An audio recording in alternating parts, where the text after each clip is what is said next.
Well, hello again everyone, welcome back to the garage, and we're going to try and get this Triumph to turn over today. If you remember from previous videos, I've got almost everything back on I think it should need to start, but it just wouldn't turn over, and yeah, we've got a few ideas on that, centering mainly around the side stand switch or the clutch switch. So that's what we're going to look into today, but first thing, it has been leaking coolant all the time, and the coolant's quite expensive for this, so I want to drain it out into a container so I can save it, fix the coolant leak and put it back again, because yeah, if it just keeps pouring out it's going to cost me a fair bit. I think the 3 bottles that I bought to fill it up were around about 45 quid, so yeah, it's not the sort of stuff we want to waste just by pouring it over the garage floor.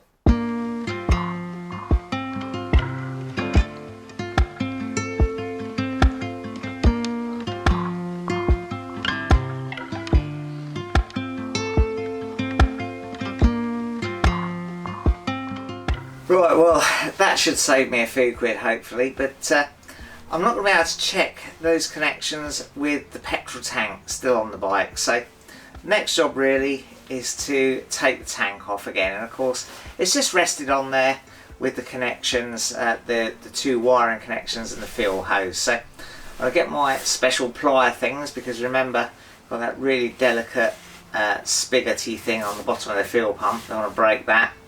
And yeah, let's get the tank off again and check that we've got the side stand switch and the clutch switch properly connected.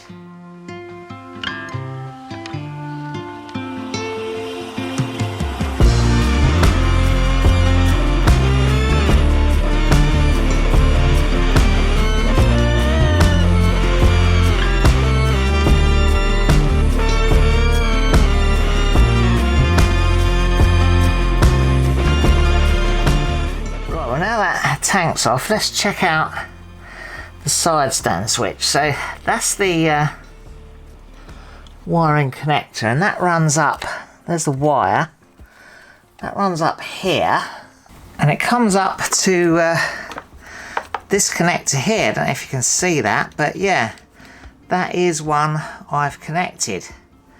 So there's the fuel line and the 2 for the pump. I know where they go.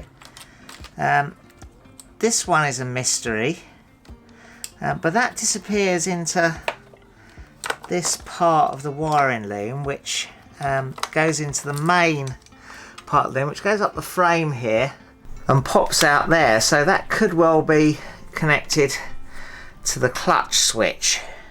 But as you can perhaps see, there's literally nothing to connect it to. Now, Chaz did say that he thought there might be some wires trapped underneath the engine, at the back of the engine here. And I have had a dig around and I have found a connector here. Let's connect that, because that does match with this, which didn't previously have a home. There we go, that's one. So I've still got this, and I've still got this to find a home for. So the big question is something trapped behind the engine here? And I'm thinking, if I undo this, which appears to hold a lot of these cables in place, I might be able to see a bit better.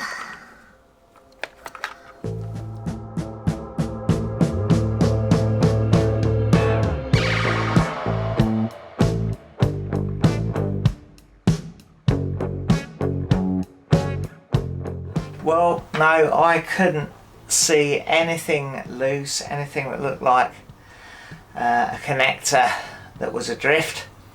Chaz did also mention that perhaps a wire got trapped behind the engine, sort of hanging down or something, I don't know. So I'm going to have a look with my phone light just to see if I can see anything sort of trapped in any of the little crevices behind the engine.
couldn't see anything down there. The space between the engine and the sort of swing arm and all the other bits and pieces is pretty small. It's a pretty tight space, and I think a connector blocky enough to connect into the ones that we want to connect into here would, I think, be pretty apparent.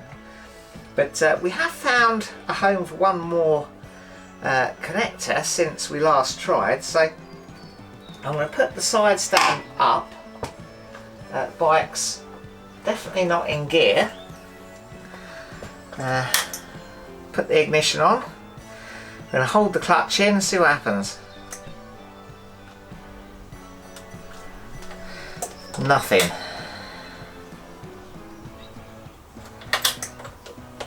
Just want it to turn over.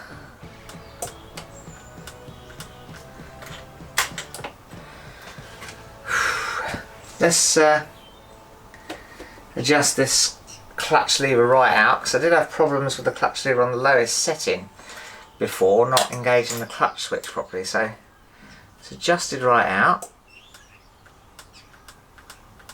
And, I can hear relays and things closing here, but right,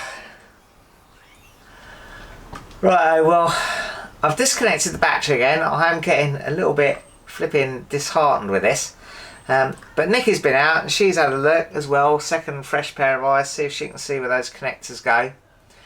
And I think we've come to the conclusion I'm going to have to take all the airbox out again, and the intake plastic trumpet things and everything, and just make sure that there's nothing stuck under there that connects into those, because that's really all we can think of at this stage. I'm sure it's those connectors not being plugged in that's stopping the bike turning over and starting.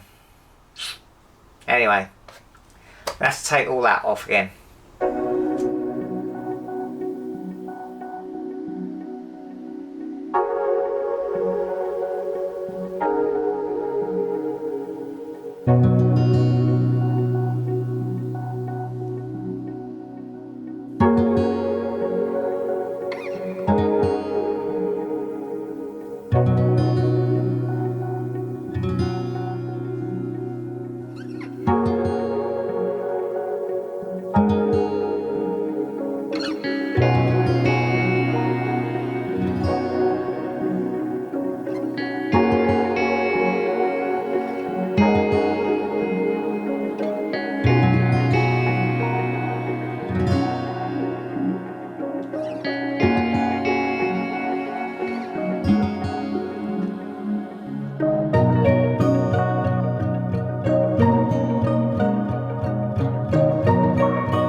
Well, as you can see, back in the house now. Nikki and I spent quite some time trying to track where those connectors might be, where they might have slipped down to in the bike, that sort of thing, whether they're trapped behind the engine or underneath the throttle bodies or something. I don't think they're underneath the throttle bodies. I don't think there's enough room for them to be there.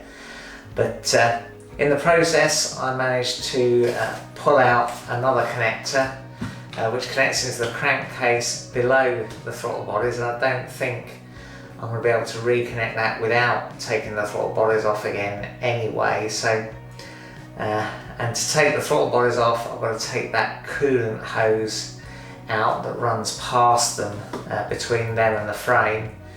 So, and obviously disconnect the fuel rail. So that's not a massive job, but a little bit of a drag. So I feel like we're further back really than when I started today. So it's all a little bit disheartening. I wonder if I've bitten off a bit more than I can chew with this job. So yeah, not particularly positive today, but I've packed everything away. I don't think I'm going to get back on this till after the Christmas break. It's the 15th of December today, so yeah, maybe we'll tackle it again in the new year with sort of a fresh pair of eyes and a fresh look at it. So yeah, not much progress today, but we'll see you again soon in another video.